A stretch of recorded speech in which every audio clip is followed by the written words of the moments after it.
ಸಾಹಿತಿ, ಪತ್ರಕರ್ತೆ, ರಾಜಕಾರಣಿ, ಸಮಾಜ ಸೇವಕಿ ಹಾಗೂ ಹೋರಾಟಗಾರ್ತಿ, ಜೊತೆಗೆ ಮೊಟ್ಟ ಮೊದಲ ಮಹಿಳಾ ಬಂಡಾಯ ಸಾಹಿತಿ ಎಂಬ ಹೆಗ್ಗಳಿಕೆ ಇವರಿಗಿದೆ. ಸಮಾಜದಲ್ಲಿರುವ ಶೋಷಿತರ ಪರವಾಗಿ ನಿಂತ ದಿಟ್ಟ ಮಹಿಳೆ ಎಂದೇ ಇವರು ಚಿರಪರಿಚಿತ. 1945 ಏಪ್ರಿಲ್ 4ರಂದು ಚಿಕ್ಕಮಗಳೂರು ಜಿಲ್ಲೆಯ ಕಡೂರು ತಾಲೂಕಿನಲ್ಲಿ ಜನಿಸಿದರು. ಲೇಖಕಿ ಮತ್ತು ಪತ್ರಕರ್ತೆಯಾಗಿ ಇವರ ಜನಪ್ರಿಯತೆಯಿಂದಾಗಿ ಅಂದಿನ ಮುಖ್ಯಮಂತ್ರಿ ಶ್ರೀರಾಮಕೃಷ್ಣ ಹೆಗಡೆಯವರು ವಿಧಾನ ಪರಿಷತ್ತಿನ ಸದಸ್ಯರಾಗಿ ನಾಮನಿರ್ದೇಶಿಸಿದರು. 1986ರಿಂದ 1992ರವರೆಗೂ ವಿಧಾನ ಪರಿಷತ್ತಿನ ಸದಸ್ಯರಾಗಿ ಸೇವೆ ಸಲ್ಲಿಸಿದ್ದಾರೆ. ನಂತರ 1996ರಿಂದ 1998ರವರೆಗೆ ಕನ್ನಡ ಸಂಸ್ಕೃತಿ ಮತ್ತು ಮಹಿಳಾ ಮತ್ತು ಮಕ್ಕಳ ಕಲ್ಯಾಣ ಸಚಿವೆಯಾಗಿ ಸೇವೆ ಸಲ್ಲಿಸಿದ್ದಾರೆ. ಹೆಸರಾಂತ ಲೇಖಕಿಯಾಗಿರುವ ಡಾಕ್ಟರ್ ಪಿಟಿ ಲಲಿತಾ ನಾಯಕ್ ರವರು ತಮ್ಮ ನಾಟಕಗಳು, ಮಕ್ಕಳ ಕಾದಂಬರಿಗಳು ಮತ್ತು ಪ್ರಬಂಧಗಳಿಂದ ಕೂಡ ಹೆಸರುವಾಸಿಯಾಗಿದ್ದಾರೆ. ಇವರ ಕೃತಿಗಳು ಕರ್ನಾಟಕದ ಹಲವಾರು ವಿಶ್ವವಿದ್ಯಾನಿಲಯಗಳಲ್ಲಿ ಪಠ್ಯಕ್ರಮದ ಭಾಗವಾಗಿದೆ. ಸಾಹಿತ್ಯ ಹಾಗೂ ರಾಜಕಾರಣದ ಜೊತೆಗೆ ಇವರು ಹಲವಾರು ಚಿತ್ರಗಳಲ್ಲಿಯೂ ಕೂಡ ಅಭಿನಯಿಸಿದ್ದಾರೆ.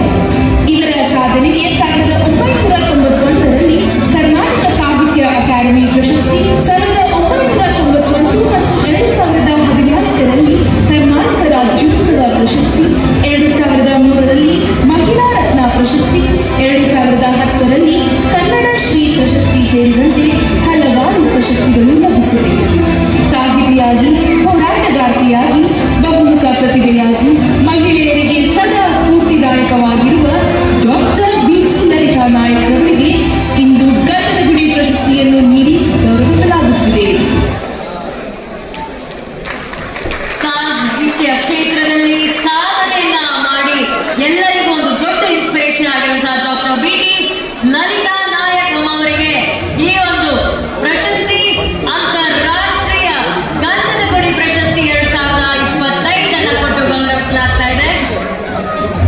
ಸಾಹಿತ್ಯ ಹೋರಾಟಗಾರ್ತಿ, ಮಹಿಳಾ ಸ್ಫೂರ್ತಿ, ಹೀಗೆ ಬಹುಮುಖ ಸಾಧನೆಯನ್ನ ಮೆರೆದಂತ ಸಾಧಕಿ ಶ್ರೀಮತಿ ಬಿಟಿ ಲಲಿತಾ ನಾಯಕ್ ಅವರು. ಅಮ್ಮ ನಮಸ್ತೆ.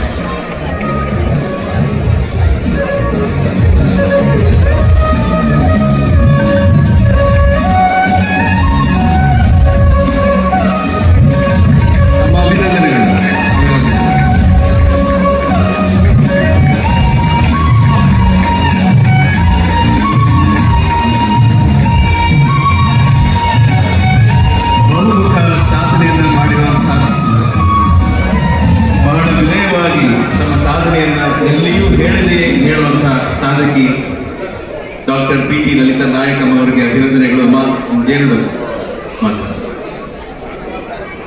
ಬಂಧುಗಳೇ, ಸಾಗರೋತ್ತರ ಪ್ರಶಸ್ತಿಯನ್ನ ನಮಗೆಲ್ಲರಿಗೂ ಕೂಡ ಇಂಡಿಯಾದಿಂದ ಇಲ್ಲಿಗೆ ತಗೊಳ್ಳುವಂಥ ಒಂದು ಅವಕಾಶವನ್ನು ಒದಗಿಸ್ಕೊಟ್ಟಂಥ ದೀಪಕ್ ಮತ್ತು ದೀಪಿಕಾ ಮತ್ತು ಪೀಟರ್ ಅವರ ಸಂಸ್ಥೆಗೆ ನಾನು ಶುಭ ಹಾರೈಸ್ತಾ ಇದ್ದೇನೆ.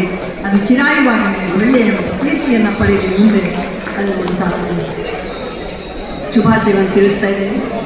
ಇವತ್ತು ಈ ಪ್ರಶಸ್ತಿಗಳು ಮಾರಾಟಕ್ಕಿಡಲು ಬಹಳಷ್ಟು ಜನ ಅದರ ಬೆನ್ನತ್ತಿ ಪ್ರಶಸ್ತಿ ತಗೊಳ್ಳೋದು, ಡಾಕ್ಟರೇಟ್ ತಗೊಳ್ಳೋದು, ಇಂಥವೆಲ್ಲ ಮಾಡಿ ಅವುಗಳನ್ನು ಕೆಡಿಸಿದ್ದಾರೆ. ಆದರೆ ಇಲ್ಲಿ ನಮಗೆ ಗೊತ್ತೇ ಇಲ್ಲ. ನನಗೆ ಹೇಳಿದಾಗ ತುಂಬ ಆಶ್ಚರ್ಯ ಆಯಿತು. ಯಾಕೆಂದರೆ ನಾನು ಮಂತ್ರಿ ಇದ್ದಾಗ ಕೂಡ ಎಲ್ಲೂ ಹೊರಗಡೆ ಹೋಗಲಿಲ್ಲ. ಒಂದು 2-3 ಕಡೆ ಬಿಟ್ಟರೆ ಬೆಹರಾನ್ ಮತ್ತು ಶ್ರೀಲಂಕಾ ಆ ಥರ ಸೌದಿಗೆ ಬಂದೇ ಇರಲಿಲ್ಲ.